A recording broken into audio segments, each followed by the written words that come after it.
Chief minister health officer এনে দিলেন যে Sarala development micro finance private limited তারা একটা ১,১১,১৫০ টাকার একটা চেক ৬৫০ করে ইন্টু ১৭১ জন এমপ্লয়ের জন্য এই টাকাটা পেমেন্ট করেছে ওই আমাদের সরলা ওয়েলফেয়ার ট্রাস্টকে ফাউন্ডেশন নেমলি তাকে পেমেন্ট করেছে, মানে ওর যে অর্গানাইজেশনটা। ওদের অর্গানাইজেশনটার কি নাম? না, এটা ওই ভদ্রলোককে এনইএফটি করেছে। হ্যাঁ, এনইএফটি রিসিটও এখানে আছে। এটা একটা সংস্থা করেছে, একটা মাইক্রো এই এরা টাকাটা দিয়েছে, এই সরলা ডেভেলপমেন্ট এরা দিয়েছে ১,১১,১৫০ টাকা এনএফটি করে ওই ভদ্রলোকের অ্যাকাউন্ট। তার মানে এইটা হচ্ছে মোটিভ, উদ্দেশ্য, এটা বলতে পারেন। হ্যাঁ, এটা দেখে তাই মনে হচ্ছে। এবং অ্যাড্রেস করিয়েছে চিঠিটা the administrative officer the Kolkata municipal corporation, এরকম পোস্ট কলকাতা কর্পোরেশন নেই। 3rd ফ্লোর কেএমসি বিল্ডিং ১৭০ শান্তি পল্লী মানে এই যে সরলা ডেভেলপমেন্ট এরা ওই ব্যক্তিকে অর্থাৎ দেবাঞ্জনকে ১ লক্ষ টাকা দিয়েছে, ১,১১,১৫০ স্ট্যাম্প করার জন্য এনএফটি করে দিয়েছে টাকাটা ওনারা। Sarala development and micro finance private limited ১৭১ জন নিয়েছিল, আমরা লিস্ট পেয়েছি বোধহয় ১০০ লিস্ট পেয়েছি। কোম্পানি থেকে এটা লোকজন নিয়ে আসতো, এনে এরকম ভ্যাকসিন দিতে টাকা রেখেছে। তা ভ্যাকসিনেট করছে বলে এরকম করেছে, নিশ্চয়ই সেটাই করেছে। বিভিন্ন সংস্থা থেকে টাকা তুলেছে। এটা একটা একটি পাওয়া গেছে। এবং এখানে লিস্টও আছে যাদেরকে দিয়েছে। এরা সবই এই মাইক্রো ফাইন্যান্স কোম্পানি কর্মী। ফরেন্সিক ডিপার্টমেন্ট পুলিশ এটা টেক আপ করেছে, সেই কারণে এর স্যাম্পেল আমরা নিতে পারিনি, কারণ ওটা যতক্ষণ না পরীক্ষা হবে ততক্ষণ এর স্যাম্পেল নেওয়া যাবে না। কিন্তু প্রাথমিকভাবে আমাদের স্বাস্থ্য দপ্তরের যেগুলো ভাইরালের স্যাম্পেল থেকে যেটা অনুমান করেছেন যে এটা প্রকৃত অর্থে যে কোভিড ভ্যাকসিন, সেই ভ্যাকসিনের মতো নেই। কোভিড ভ্যাকসিনের কোনো মিক্সিং সিস্টেম নেই। এখানে ডাস্টের সাথে লিকুইড যেটা আছে সেটাকে মিক্স করে সেটাকে দিয়ে ভ্যাকসিন দেওয়া হয়েছে। ফলে এটা সম্বন্ধে ডাক্তার রনিদা সেন কিন্তু আরও ভালো বলতে পারবেন। এটা বলুন এইটা সম্বন্ধে, এটা মারাত্মক ব্যাপার। ডেট ছিল কোনো কিছু? ডেট না, কিছু ছিল। যেটা ছবিটা আমরা দেখেছি সেখানে কোনো ডেট কিছু নেই। এবং সেই ভায়ালটা আমরা যে মানে যে ভায়ালগুলো আমরা ব্যবহার করি, কোভিশিল্ড বা কোভ্যাক্স, তার গায়ে যেরকম ব্যাচ নাম্বার থাকে, এক্সপায়ারি ডেট থাকে, ম্যানুফ্যাকচারিং ডেট থাকে, এমন কি কোম্পানি ধরুন ভারত বায়োটেক বা সেরাম ইনস্টিটিউট এরম বলে কিচ্ছু লেখা ছিল না। শুধু একটা গ্রিন একটা লেবেল ছিল, তাতে লেখা ছিল কোভিশিল্ড আর রিকম্বিনেন্ট ভ্যাকসিন বলে লেখা ছিল। কিন্তু আমরা যে এটা কি বলছি, রিকম্বিনেন্ট মানে হচ্ছে কি ডাস্ট, মানে একটা পাউডার থাকে আর একটা তার সঙ্গে মেশানোর জন্য একটা জল থাকে, সেটা ডিস্টিল ওয়াটারও হতে পারে আরও অন্য কিছুও হতে পারে। এই ডাস্টের মধ্যে ওই জলটা মিশিয়ে জাঁকিয়ে তৈরি করা হয়, এটাকে বলে রিকম্বিনেন্ট ভ্যাকসিন। কিন্তু এটা আমরা কিন্তু যেটা কোভ্যাক্স বা কোভিশিল্ড দিই সেটা কিন্তু তা নয়, সেটা একদম তৈরি ভ্যাকসিন, লিকুইড ভ্যাকসিন। এই ধরনের ভ্যাকসিন কি হয়? মানে এটা যেমন বিসিজি ভ্যাকসিন এরকম হয়, তারপরে মিজলসের ভ্যাকসিনগুলো এরকম হয়। এগুলো হচ্ছে ওই ডাস্ট থাকে, তার সঙ্গে জলটা দিয়ে গুলিয়ে নিয়ে তারপরে আমরা সিরিঞ্জে করে না। সব জায়গায় এক্সপায়ারি ডেট, ব্যাচ নাম্বার, সব ম্যানুফ্যাকচারিং ডেট থাকা উচিত। নকল যদি হয় তাতে থাকে, নকলে নেই। এবং এই ভ্যাকসিনের ভায়ালের সাইজটাও ছোট। আমি যেটা চোখে দেখেছি, আমাদের যে 10 ডোজের ভায়ালের যে সাইজ চোখে দেখা, আমি এমনি দেখিনি, মানে ছবিতে এই সাইজটাও কিন্তু অনেক ছোট ছিল। এবং সেই লেভেল আর আমরা যেটা দিই এক লেভেল না, কিছু ব্যাচ নাম্বার ছিল, ব্যাচ নাম্বার এক্সপায়ারি ডেট কিছু ছিল, শুধু লেখা ছিল কোভিশিল্ড আর রিকম্বিনেন্ট। একটা অ্যাম্পুলের মধ্যে কি পাউডার আর এটা দুটো আছে না? দুটো পাউডার আলাদা আলাদা থাকে জেনারেলি। আমরা যেটা বিসিজি মেজলস যেগুলো ব্যবহার করি, কিন্তু এটা কিন্তু কি ভ্যাকসিন ছিল জানি না। যেটা আমরা দেখেছি সেটার মধ্যে শুধু লেখা ছিল কোভিশিল্ড আর রিকম্বিনেন্ট, একটাই ছিল, লেভেল ছিল, তাতে manufacturing date, batch number, expiry date কিছু ছিল না, বা ম্যানুফ্যাকচার্ড বাইও কিছু ছিল না। আর একটা কলকাতা পুরসভা স্বাস্থ্য দপ্তরের পক্ষ থেকে আমি এই প্রেস কনফারেন্স সাংবাদিক বৈঠক ডেকেছি, কারণ হচ্ছে যে এই মুহূর্তে কলকাতার সবথেকে আলোচিত বিষয় কসবা ভ্যাকসিন কাণ্ড। যে কাণ্ডকে নিয়ে এই মুহূর্তে মানুষের মনে অনেক প্রশ্ন আছে। ইতিমধ্যেই অনেকে প্রশ্নের উত্তর দিতেও সমাধানের পর্যন্ত উপনীত হয়ে গেছেন। তো সেই সমাধান উপনীত হওয়ার বিরুদ্ধে তো যুক্তিসঙ্গতভাবে বলতে হবে। সেই জন্য আমরা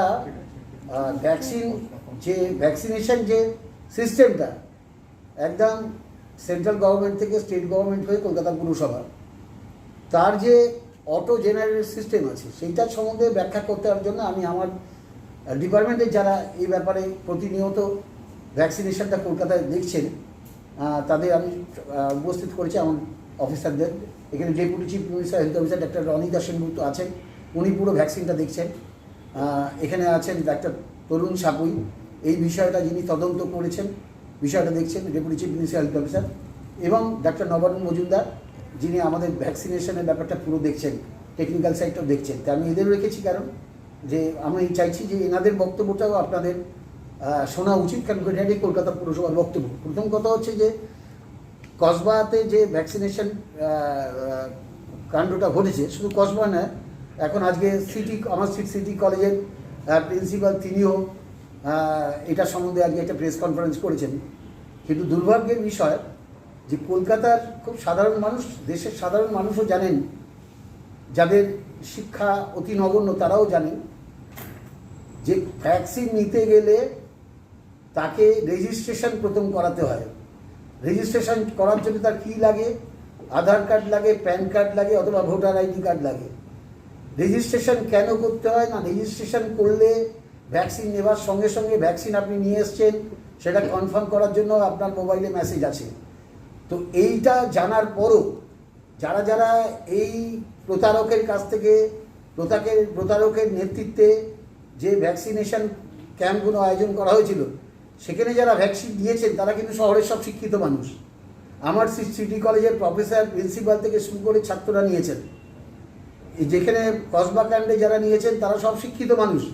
এই শিক্ষিত মানুষরা ভ্যাকসিন নেওয়ার পর দীর্ঘদিন তারা কোনো মেসেজ পাননি, কোনো সার্টিফিকেট পাননি, তারা কোনো অথরিটির কাছে কমপ্লেন করেননি।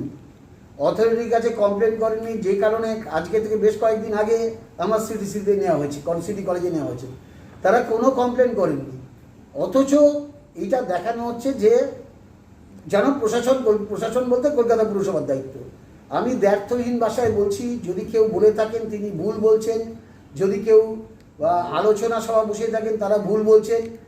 ভ্যাকসিন দেওয়ার ক্ষেত্রে কেন্দ্রীয় সরকার থেকে রাজ্য সরকার, রাজ্য সরকার থেকে পুরসভা, কেন্দ্রীয় সরকার থেকে রাজ্য সরকার, রাজ্য সরকার থেকে বেসরকারি হাসপাতাল, নার্সিংহোমগুলি, এই তিনের বাইরে কোনো চতুর্থ ব্যক্তি নেই যারা ভ্যাকসিন দিতে পারেন। কেন্দ্রীয় সরকার প্রথমে যে নির্দিষ্ট আইন করেছিলেন যে ভ্যাকসিন প্রকিউরমেন্ট কিছুটা অর্ধেকটা কেন্দ্রীয় সরকার করবেন, বাকিটা রাজ্য সরকার সরাসরি ভ্যাকসিন কিনতে পারবেন, এবং বেসরকারি স্বাস্থ্যকেন্দ্রগুলি, স্বাস্থ্য সংস্থাগুলি, তারা হসপিটাল, নার্সিংহোম, তারা কেন্দ্রীয় সরকার থেকে সরাসরি ভ্যাকসিন কিনতে পারবেন, স্বাস্থ্য উৎপাদকের কাছ থেকে কিনতে পারবেন।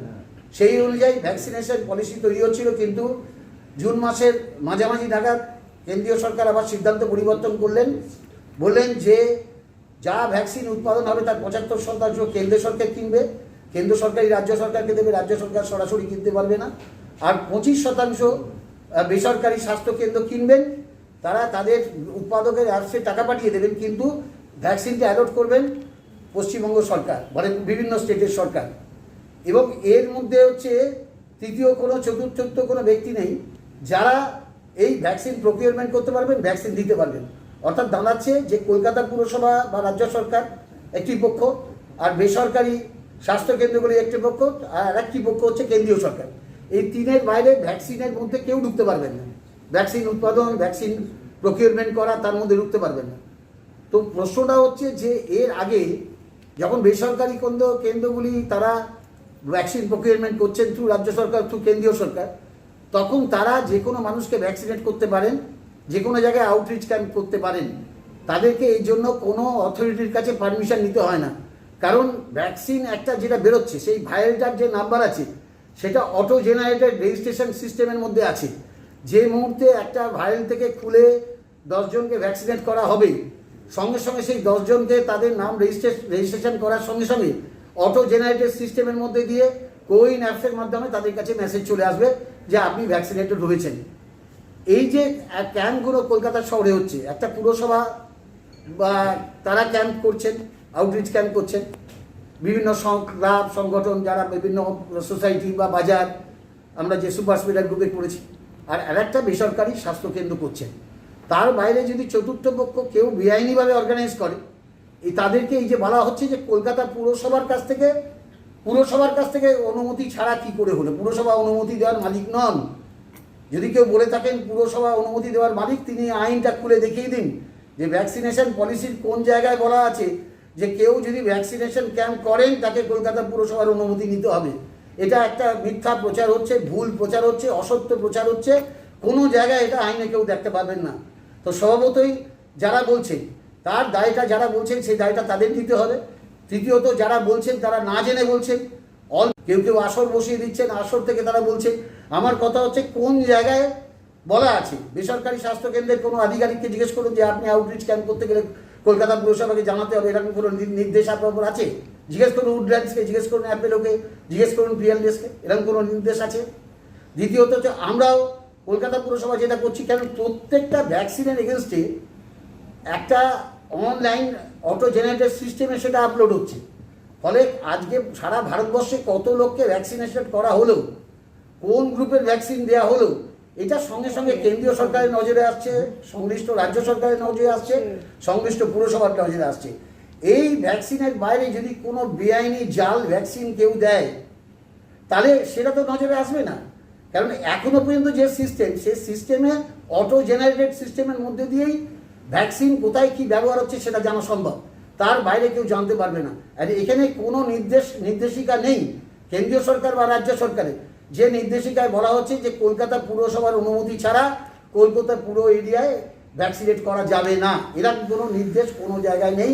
কলকাতা পুরসভার স্বাস্থ্য দপ্তরের ভারপ্রাপ্ত দায়িত্ব নিয়ে বলছি, যদি কেউ প্রমাণ করে দিতে পারেন তাহলে আমি এই পদ ছেড়ে দেবো। এটুকু আমি দায়িত্ব নিয়ে বলতে পারি। এটা তো কারণ আউটরিচ ক্যাম্প না, এটা কলকাতা কর্পোরেশনের বোর্ড। আর কেউ যদি জালিয়াতি করে একটা ঘরের মধ্যে কলকাতা কর্পোরেশনের বোর্ড লাগিয়ে ভ্যাকসিনেট করে তাহলে তো এটা বলতে পারবেন না। আপনি সারা রাস্তা বিভিন্ন জায়গায় হোর্ডিং দেওয়া হয়েছে কলকাতা কর্পোরেশনের সিম্বল দিয়ে যে ওখানে ভ্যাকসিনেট হচ্ছে, কোনো জায়গায় হোর্ডিং দেওয়া হয়েছে, ব্যানার দেওয়া হয়েছে। একটা ঘরের মধ্যে যদি কেউ কলকাতা কর্পোরেশনের সিম্বল লাগিয়ে দেয়, লাগিয়ে করে, তো যারা এখানে ভ্যাকসিনেটেড হচ্ছেন তাদের দায়টা কিন্তু অস্বীকার করা যায় না। তারা পুরসভা একটা সরকারি প্রতিষ্ঠান, আপনার আমার সবার প্রতিষ্ঠান। পুরসভাকে জানানোর দায়িত্ব হচ্ছে সাধারণ নাগরিকের যে আমি ভ্যাকসিনেশন নিলাম, আমি কেন আমারটা আমি সার্টিফিকেট পেলাম না, কেন আমার মাকে মেসেজ এলো না। এই যতজন ভ্যাকসিনেশন নিয়েছেন কেউ একটা বলতে পারবেন যে কলকাতা পুরসভাকে তিনি জানিয়েছিলেন, জানাবার পর কলকাতা পুরসভা সেটা রেসপন্স করেনি? তো আমি এখন এই নবাব মজুমদার আছেন ভ্যাকসিন। একটা প্রশ্ন আছে, সেটা হচ্ছে শিক্ষা নিয়ে আপনি যখন প্রশ্ন তুলছেন, ওখানে কসবায় তো মিমি চক্রবর্তী, আপনাদের তৃণমূলের ব্লক সভাপতির পরিবারের 20 জন সবাই ভ্যাকসিন নিয়েছে। ব্লক সভাপতির স্ত্রী, 2 মেয়ে, 1 মেয়ে এখন শরীর খারাপ, তার মা এবং মিমি চক্রবর্তী সাংসদ সবাই। আমি একটা কথা বলছি, মিমি চক্রবর্তী ভ্যাকসিনেটেড হয়েছেন বলেই তো আমরা জানতে পারলাম।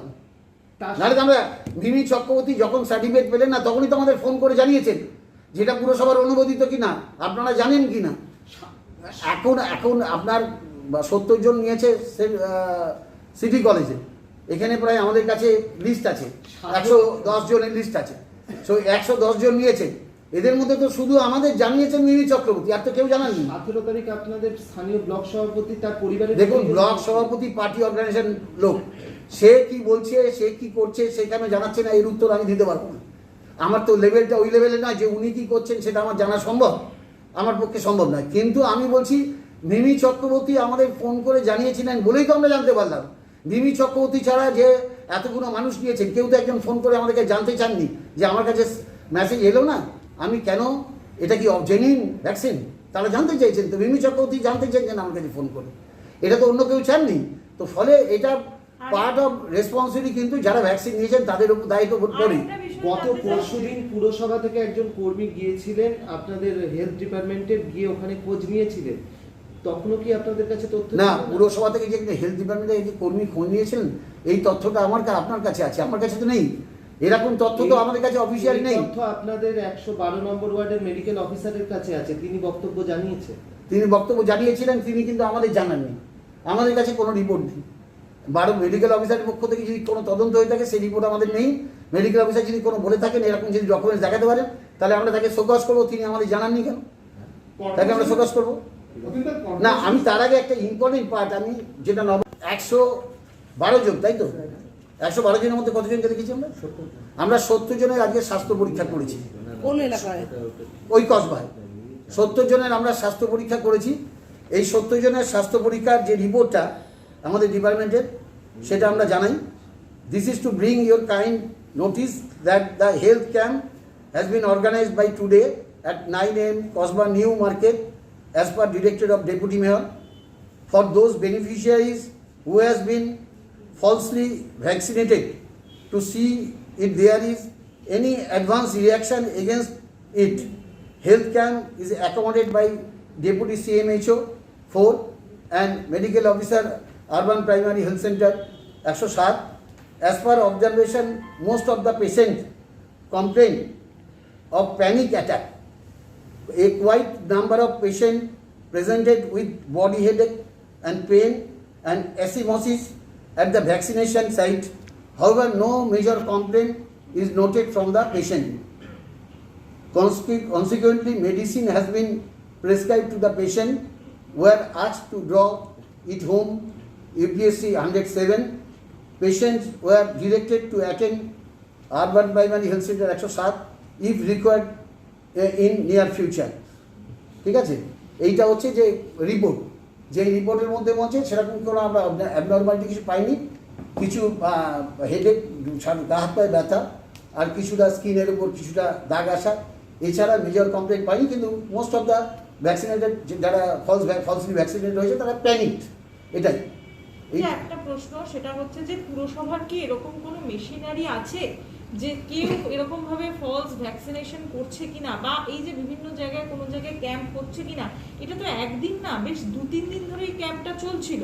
অ্যাকচুয়ালি যেটা হচ্ছে যে এটা শহরের মধ্যে ভ্যাকসিনেশন প্রোগ্রামটা যেহেতু সরকার আর প্রাইভেট দুটো করছে, ফলে যতক্ষণ না এটা রেমেডিয়াল কোনো অ্যাকশন না হবে ততক্ষণ এটা জানা সম্ভব নয়। সেই জন্য গতকাল আমাদের স্বাস্থ্য দপ্তরের মিটিং, যেখানে chairman of board of the administrator ছিলেন, chairman of the board of the administrator ছিলেন, সেখানে সিদ্ধান্ত হয়েছে গতকালই আমরা একটা রেজুলেশন করে রাজ্য স্বাস্থ্য দপ্তরে পাঠিয়েছি যে রাজ্য স্বাস্থ্য দপ্তর কেন্দ্রীয় সরকারের সাথে কথা বলে একটা পোর্টাল তৈরি করুক, যে পোর্টালে আমরা প্রতিদিন জানতে পারবো। বিকজ আমরা যেগুলো করছি সরকারি অনুমোদিত জায়গায় গিয়ে আমরা করছি, সরকার আমরা নিজেরা সিদ্ধান্ত নিয়ে করছি।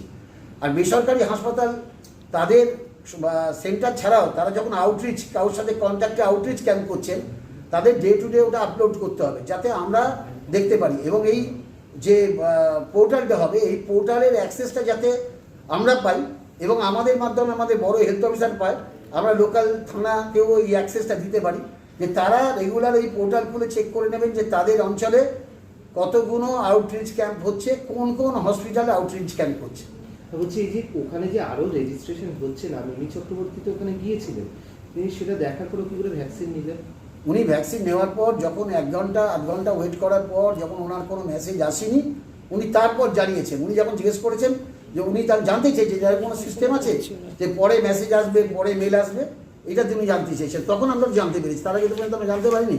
আমি নবারুণ মজুমদারকে বলছি কারণ এটা তো আমাদের কাছে সাপ্লাই এখনো আসেনি। এসছে কোভিশিল্ড অ্যান্ড কোভ্যাক্স, এটা ওই সরাসরি রাজ্য সরকারের মাধ্যমে আমাদের কেএমসি যে আমরা বলি ডিস্ট্রিক্ট ভ্যাকসিনেশন স্টোর, সেখানে আসে। সেখানে আসার পরে এটা অ্যালটমেন্ট গভর্নমেন্টই করে দেয় এবং সেই অ্যালটমেন্ট রাত্রিবেলায় প্রায় আমাদের কাছে এসে পৌঁছয়। সেটা আমরা আমাদের এক্সিকিউটিভদের মাধ্যমে জানিয়ে দিই এবং ডিস্ট্রিক্ট ভ্যাকসিনেশন স্টোরে যিনি মেনটেন করেন সেও জানেন। সেখান থেকে প্রতিদিন সকালবেলা গিয়ে আমাদের যারা বোরোর থেকে যান তারা ভ্যাকসিন কালেক্ট করে। এখানে একটা প্রশ্ন যেটা উঠছে সেটা হচ্ছে যে পুরসভা যে আলাদা করে ক্যাম্পগুলো, যেরকম আমরা দেখেছি পোস্তায় একটা ক্যাম্প আলাদা তৈরি করা হয়েছিল, সেক্ষেত্রে পুরসভাটি কি কি ভূমিকা গ্রহণ করে? মানে এই যে ক্যাম্পটি যেটি পুরসভার বলে চালানো হচ্ছিল, সেটার সাথে পুরসভা যে ক্যাম্প চালায় তার পার্থক্যটা কি? মানুষ কিভাবে বুঝবে? হ্যাঁ, সেটা হচ্ছে পুরসভা থেকে যেমন মেয়র্স যেটা হসপিটাল, মেয়র্স ক্লিনিক যে মানে হসপিটাল, এই ক্যাম্পগুলো কিন্তু থ্রু আমাদের মাধ্যমেই যায়। আজকে কি মানে আগামীকাল কোথায় কোথায় কি হবে সেটা আমরা কর্পোরেশনের থেকে ওদেরকে জানাই। তাছাড়াও গভর্নমেন্টেরও কিছু শিডিউল থাকে, যেমন আগামীকাল দুদিন সমস্ত 6টা স্কুলে হবে, তারা ওই শিডিউলটা ওরা জানায়, এইভাবে আর কি হয়। কিন্তু আমাদের কাছে কোনো খবর ছিল না যে এরকম কোনো ক্যাম্প। এই ব্যাচ নাম্বারটা মিলিয়ে দেখেছেন, মানে এটা কি দিল সেইটা আপনাদের প্রথম কথা হচ্ছে আমাদের প্রাইমারি এনকোয়ারি করেছেন একটা যেখানে ভ্যাকসিন দেওয়া হচ্ছে সেগুলোকে সিবিসি বলে, সেগুলোর অফিসিয়াল টার্ম হচ্ছে সিবিসি, কোভিড ভ্যাকসিনেশন সেন্টার।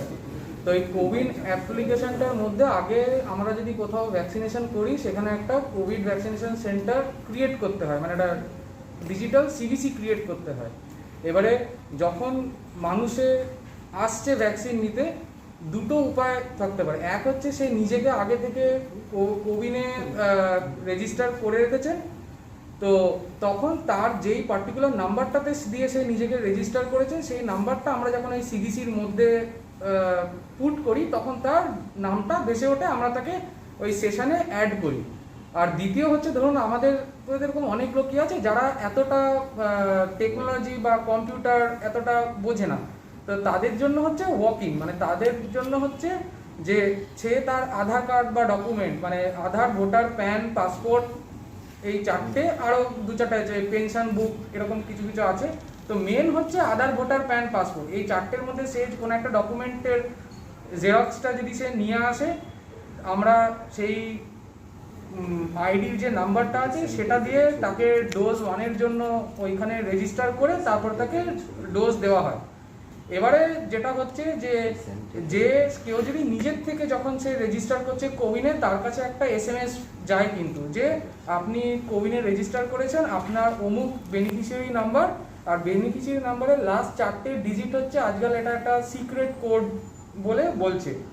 মানে এটা এই জন্য হচ্ছে, ধরুন আমি গেলাম, যেটা আগে কোভিনে অনেক সময় হয়েছে, দেখা গেছে যখন একদম প্রথম ভ্যাকসিনেশন শুরু হয়েছিল, লেটসে ব্যক্তি এ, ওনার নামটা কোভিনে রেজিস্টার্ড আছে, কিন্তু উনি ওই সিবিসিতে যাননি, অন্য আরেকজন কেউ গেছে, তখন ওই যেই ব্যক্তি যায়নি তার নামটা কোভিনে টেনে নিয়ে অনেকে ভ্যাকসিনেট করে দিয়েছে। এটা হয়েছে আগে, সেই জন্য গভর্নমেন্ট অফ ইন্ডিয়া যেটা করেছে, একটা সিক্রেট কোড বলেছে, যেটা ওই ব্যক্তি জানেন যে নিজে কোভিনে রেজিস্টার করেছে, সে এসে ওখানে দাঁড়িয়ে ওই সিক্রেট কোডটা বলে, তবেই তার নামটা ওই সেশনে অ্যাড করা যায়, নয়তো তার নামটা কিন্তু ওই সেশনে অ্যাড করা যাবে না।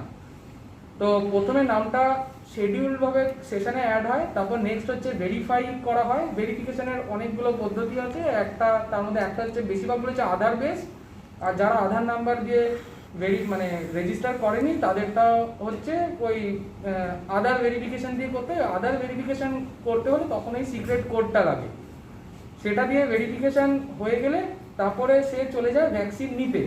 ভ্যাকসিন নিয়ে নেওয়ার পরে তাকে আবার ওই কম্পিউটারের ব্যক্তিটিকে এসে বলতে হয় যে আমি ভ্যাকসিন পেয়ে গেছি, তখন ওই কম্পিউটারের ব্যক্তিটি ওই কোভিনে ওই পার্সনকে ভ্যাকসিনেটেড বলে চিহ্নিত করে দেয়। এই ভ্যাকসিনেটেড বলে চিহ্নিত করার সঙ্গে সঙ্গে কিন্তু এই ব্যক্তিটির কাছে একটা SMS যাওয়া উচিত কোভিন থেকে। কিন্তু এটাও আমরা আগে দেখেছি অনেক সময়, এটা পেপারেও আপনারাও অনেকবার রিপোর্ট করেছেন যে কোভিনের গন্ডগোলের জন্য অনেকের কাছে SMS যাচ্ছে না, কিন্তু এই গন্ডগোলটা কিন্তু আজকাল আর হয় না। এই গন্ডগোলটা কিন্তু প্রায় মানে 2.5 মাস পুরনো। আজকাল কোভিন ইজ ভেরি স্টেবল। আর আমাদের যখন কোনো ভ্যাকসিন প্রথমে তো স্টেট স্টোরে ঢোকে, সেখান থেকে আমাদের ডিস্ট্রিক্ট ভ্যাকসিনেশন স্টোরে আছে, সেখান থেকে আমাদের বড় যেগুলো হচ্ছে কোল্ড চেইন পয়েন্ট সেখানে আছে, সেখান থেকে হচ্ছে ভ্যাকসিনগুলো আমাদের ইউপিএসসিতে যায়। এবারে এই প্রত্যেকটা স্টেপে কিন্তু ইলেকট্রনিক ভ্যাকসিন ইনফরমেশন নেটওয়ার্ক বলে একটা সফটওয়্যার আছে। এই সফটওয়্যারের মাধ্যম দিয়ে কিন্তু batch number and along with batch number exactly কতগুলো ভায়াল ওই পার্টিকুলার ডাউন দ্য লাইন এস্টাবলিশমেন্টকে দেওয়া হলো, এটা কিন্তু একটা মানে একদম পয়েন্ট টু পয়েন্ট মানে হিসেব থাকে। আর এই ইভিন আমাদেরকেও দিনের শেষে সব ভ্যাকসিনেশন শেষ হয়ে যাওয়ার পরে কিন্তু এটা ইভিনে আমাদের আপডেট করে দিতে হয়। ওই ইভিনে কত ভ্যাকসিন আমাদের কাছে বাকি আছে এইটা দেখার পরেই কিন্তু স্টেট আবার আমাদেরকে পরের দিনের জন্য ভ্যাকসিন অ্যালট করে। কাজেই এই কাউকে ভ্যাকসিন দিয়ে দিলাম আমরা দেখালাম না, এটা কিন্তু কোনোভাবেই মানে পসিবলই নয়। অতীন্দ্র একটা জিনিস এরা